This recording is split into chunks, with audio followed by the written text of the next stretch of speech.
continuamos con la siguiente presentación, que es expuesta por la doctora Nitzia Vázquez Carrillo, quien presenta el trabajo Análisis del proceso globalizador y consecuencias de la aplicación de la disciplina fiscal sobre el crecimiento económico, las crisis bancarias y la deuda pública.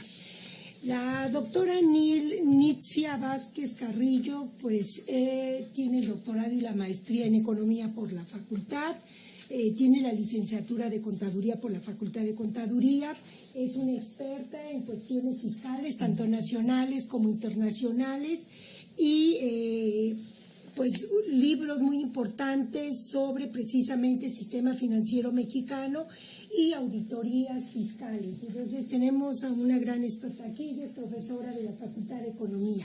Le damos la palabra a la doctora Nitzia.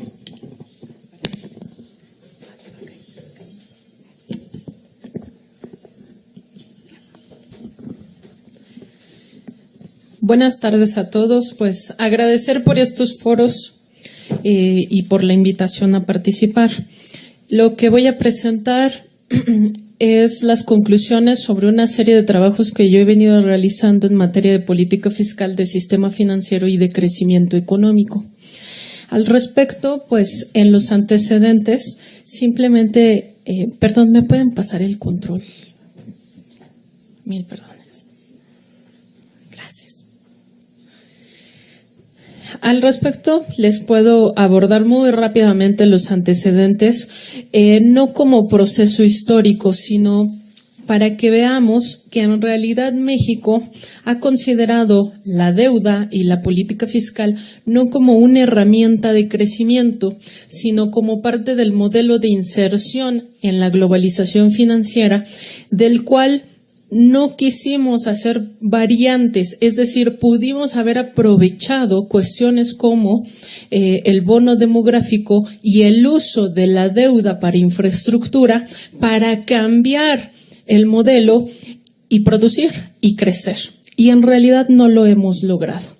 Desde el 82, con la inauguración, a veces cuando estoy en clase juego con mis alumnos y les digo, no siempre llegamos en primer lugar, pero si se trata de crisis sí puedes mencionar a México. Entonces la inaugura México y resulta entonces que se inaugura por un proceso estructural que venimos repitiendo. Esto es la caída del precio del barril del petróleo y, por supuesto, la sobreacumulación que se había dado en el mundo, que había por ahí también el doctor Moreno Britza les mencionó, en donde, bueno, nos hacemos fácilmente acreedores de deuda, resulta ser que evidentemente se pierde porque la garantía era eso, un commodity que tampoco nos sirvió para convertirlo en producto.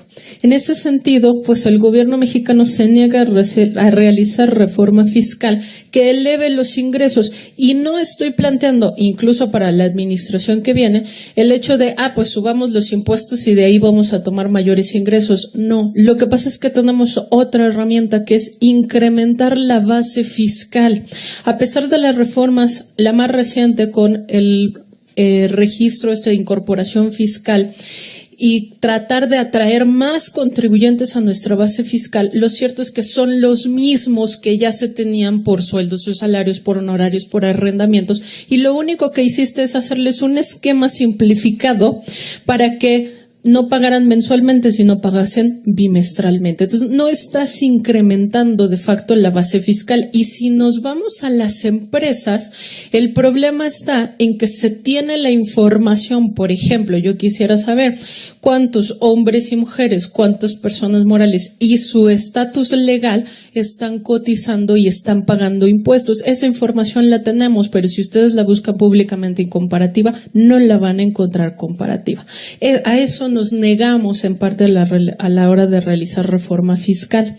Luego, ello vino ya estructuralmente en aquella época con esta crisis a enfrentar con mayores subsidios a las exportaciones, con controles a las importaciones y por supuesto con la nacionalización bancaria. Que eso lo que generó es que de algún lado teníamos que dar financiamiento empresarial y quien lo terminó dando fueron las casas de bolsa, cuyo resultado, bueno, no fue malo en términos de que brindaron cierto financiamiento, pero sesgado a ciertas empresas, y dos, fueron los que tuvieron los recursos, los cazabolseros, para comprar la banca cuando se reprivatizó.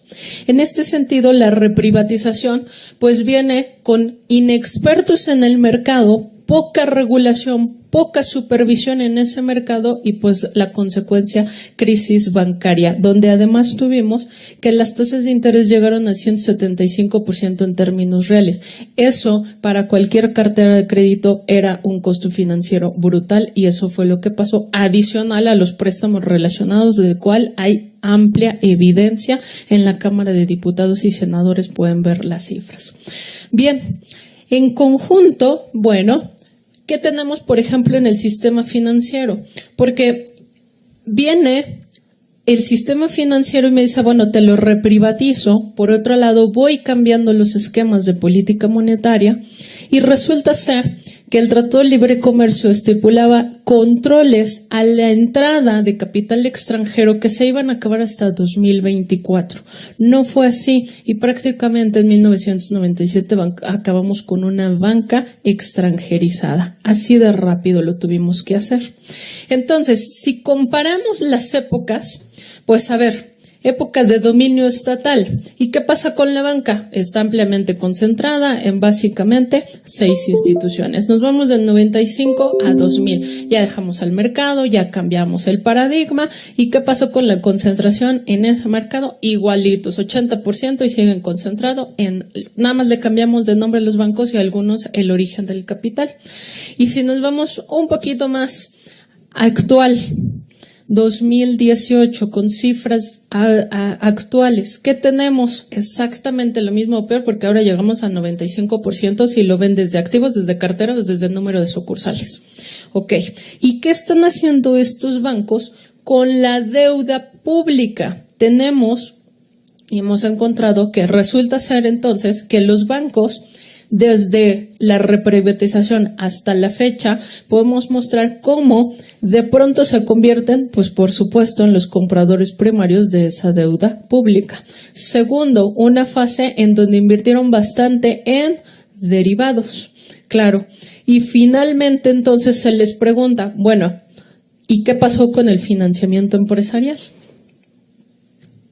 Por su parte, esta disciplina fiscal, que también los anteriores expositores la han abordado abundantemente, en donde me dice, bueno, yo tengo que lograr esto, ingreso igual a gasto. Eso, lo que hacemos es no generar mayores ingresos porque no hicimos rediseño de la política fiscal. Por el otro lado, nos endeudamos. Pero entonces, ¿qué pasó con el gasto de inversión, con el gasto de infraestructura? En realidad disminuyó. La inversión pública ha estado altamente rezagada, con variaciones, por ejemplo, 2.7% en 2012 a menos 3% en 2017. Y efectivamente, resulta ser ahora que entonces hay infraestructura, como por ejemplo energética y petrolera, pero que se está financiando a partir del mercado de valores en unos instrumentos que se llaman fibras E. Nuevamente, si bien tenemos inversión pública, esto es muy pequeñita, muy rezagada, no incrementaste la base fiscal, pero sí incrementaste el gasto corriente. ¿Por qué sí lo incrementaste? Porque podemos tener ejemplos claros en el sector público en donde la administración que se va de instituciones que tenían 4 direcciones generales adjuntas pasaron a 14, pasaron a 18. Las direcciones generales adjuntas para arriba son las que tienen mayores salarios, mayores prestaciones, incluyendo entre ellas, por ejemplo, pago de celulares y pago de choferes o incluso asesores dentro de las mismas oficinas del sector público. Esas cifras, eso es un hecho, no lo estamos inventando. Entonces sí incrementaste el gasto corriente. En ese sentido, bueno, lo que tenemos es que, por otro lado, la idea de la globalización financiera, de permitir al capital extranjero venir, era hacer más competitivo el sector financiero, entre ellos el bancario. Y si nos vamos al términos de ahorro interno, lo que vamos a encontrar es que el ahorro interno, en lugar de incrementarse, disminuye. Por supuesto, entonces, volvemos a la pregunta, si de dónde se van a financiar las empresas para invertir, para producir y para darles empleo. No hay esa posibilidad. Queda ¿a quiénes? Pues a las grandes empresas. Por otra parte, la política monetaria, igualmente un poco el tema abordado por los anteriores participantes, me dice, pues es una política monetaria restrictiva, porque la herramienta para ti es, yo quiero limitar la demanda, porque además no te creo que la parte de la inflación sea una cuestión de oferta, es una cuestión de demanda, ese es mi problema, así lo resuelvo, y entonces la limito. En conjunto, resulta ser que entonces, si analizamos deuda, política fiscal, sistema financiero y crecimiento económico en México, pues nos quedamos justamente que estamos atados a lo que está haciendo Estados Unidos. ¿Por qué? Pues porque de ahí viene el capital, porque es nuestro principal socio comercial, y entonces ¿a qué tiene que responder la tasa a la que damos esa deuda gubernamental? A una tasa mayor a la que te da Estados Unidos para que vengan los capitales. En ese sentido, pues la política monetaria, yo aquí ya hasta le denomino política gemela, porque si Estados Unidos sube la tasa de interés, ¿nosotros qué vamos a hacer? Pues la vamos a subir, y entonces es cuando les digo a mis alumnos, ya ven cómo no necesariamente, no están haciendo una expectativa, eso es lo que va a tender a pasar. ¿Por qué? Porque conocemos la estructura de la economía mexicana. Por supuesto, la deuda pública ya se abordó, aquí nuevamente presentamos la gráfica, se ha incrementado, no lo pueden negar. Lo único que hizo la administración actual es cambiar los plazos, y entonces de corto plazo, de mediano plazo, pues ya les metió deuda a 100 años. Para que ustedes no se preocupen, sus hijos tampoco, pues hay por ahí de sus nietos y sus bisnietos que se preocupen por las emisiones que se hicieron además en dólares norteamericanos y en libras esterlinas. Claro, con su correspondiente costo financiero, pero es a 100 años. En México, entonces, a partir de 1990, bueno, pues tenemos este proceso globalizador, la liberalización, la apertura financiera, la desregulación, de tal manera que por eso es que los bancos pudieron invertir en incluso derivados. Los fondos para el retiro están invirtiendo en instrumentos como fibras, como ETFs, con una capacidad máxima hasta el 15% del patrimonio. Es decir, ese ahorro guardado para el retiro se puede invertir bajo esas cifras en esos instrumentos en el mercado de capitales. Por supuesto, la privatización bancaria y el fomento a una banca deslocalizada, a una banca global que no está atendiendo a los intereses nacionales. Y el aumento de los niveles de supervisión y mecanismos de contención de crisis, sí, pero en función de los principios de Basilea, que es interpuestos por el Banco Internacional de Pagos, que tampoco son malos. El problema está que tampoco están en función de los intereses de México. Es decir, hago un modelo de riesgo para un empresario mexicano, y entonces bajo ese modelo de riesgo resulta ser que, por supuesto, las pequeñas empresas, que es la base productiva de nuestro país, por supuesto que nunca pasan esos modelos de riesgo y por supuesto que no se les da financiamiento. Ese es el grave problema. Bueno, en consecuencia, ¿qué hemos tenido? Bueno, en términos de instituciones, sí hay más instituciones financieras, el sistema financiero es más grande, pero en términos de competitividad y profundidad, están exactamente iguales. ¿Eso qué me hace? Que las empresas se financian fundamentalmente de proveedores. Eso tiene muy poca capacidad cíclica, muy poca capacidad de mejorar e incentivar la economía. Por supuesto, entonces el crédito bancario, que sí ha aumentado en los últimos años en términos reales, sí, pero se queda en las empresas de mayor tamaño. Esto es básicamente parte de los resultados que tenemos de la investigación, en donde si vemos, sin importar el modelo y la época, terminamos en una estructura oligopólica, una dominación y una concentración, que eso en consecuencia, ¿qué ha transcurrido con el crecimiento económico? Que no lo fomenta. Y no lo fomenta porque la deuda se utiliza no para hacer encadenamientos productivos. De estas conclusiones parto para la propuesta específica es, bueno, la deuda, efectivamente, como lo comentaron los compañeros, la deuda no es mala en tanto se genere la capacidad de pago. Y efectivamente, no hay que solo pensar en horizonte temporal, que es lo que han hecho las administraciones anteriores, cambio los plazos y los términos, sino hay que utilizarla para generar mayores ingresos y que esos ingresos sean suficientes para esa deuda. 2, utilizar la política fiscal como herramienta de crecimiento. ¿Y eso cómo lo haces? Fundamentalmente incrementando la base fiscal y una vez que la logres incrementar, utilizar los recursos en infraestructura pública, lo cual a la fecha no se ha querido hacer. Y finalmente, hacer un balance de la deuda de la política fiscal en función de desempeño, en función de resultados, no en función, pero resultados aquí en México, no en función de lo que estamos esperando que ocurra con los capitales para que vengan, porque entonces estamos en función de lo que ocurre en el exterior y no en nuestro país. Y finalmente, pues que el sistema financiero, pues además de hacerlo crecer, necesitamos hacerlo competitivo. De tal manera que necesitamos incrementar la oferta de servicios y eso no significa controlarles las tasas, sino motivarlos a que hagan instrumentos que se adecúen, por ejemplo, al pequeño empresario, a las microempresas, a las pequeñas, con características distintas, incluso desde aquí de la ciudad hasta otras partes de la República.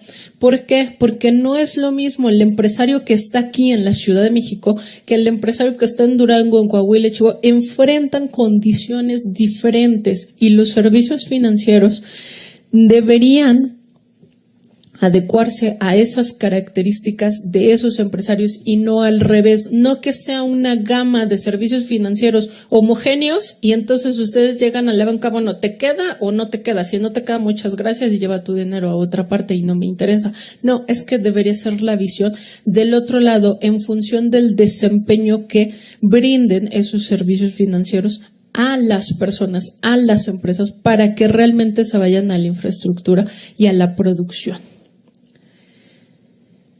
La política fiscal, entonces, pues en realidad ha favorecido a los grupos más poderosos de nuestro país, incluyendo el sector financiero, porque, pues, ¿para qué te presto? ¿Para qué me arriesgo si tengo rendimientos constantes en otros instrumentos? Y además te sirven a ti de fuente de financiamiento. Entonces no tiene sentido arriesgarme contigo.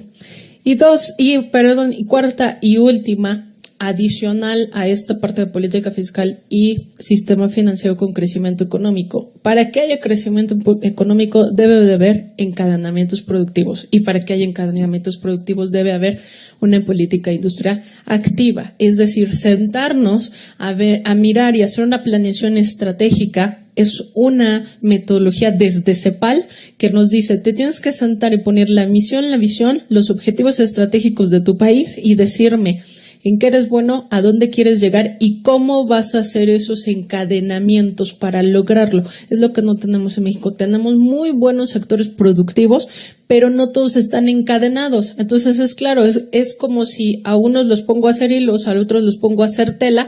¿Y de qué me sirve ese hilo y esa tela cuando acá me estás demandando tecnología? No hay encadenamiento productivo y eso es lo que hace falta. Pues finalmente solo les presento las referencias, son trabajos que hemos estado realizando constantemente y bueno, pues de una vez mi comercial, ¿no? Porque de las publicaciones que tenemos al respecto y pues cualquier duda, comentario y contacto, pues con gusto. Muchas gracias.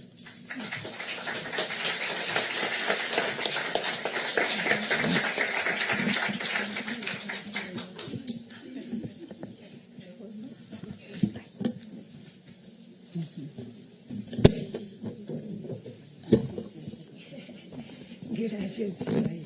Bueno, continuamos con la tercera presentación, que es de la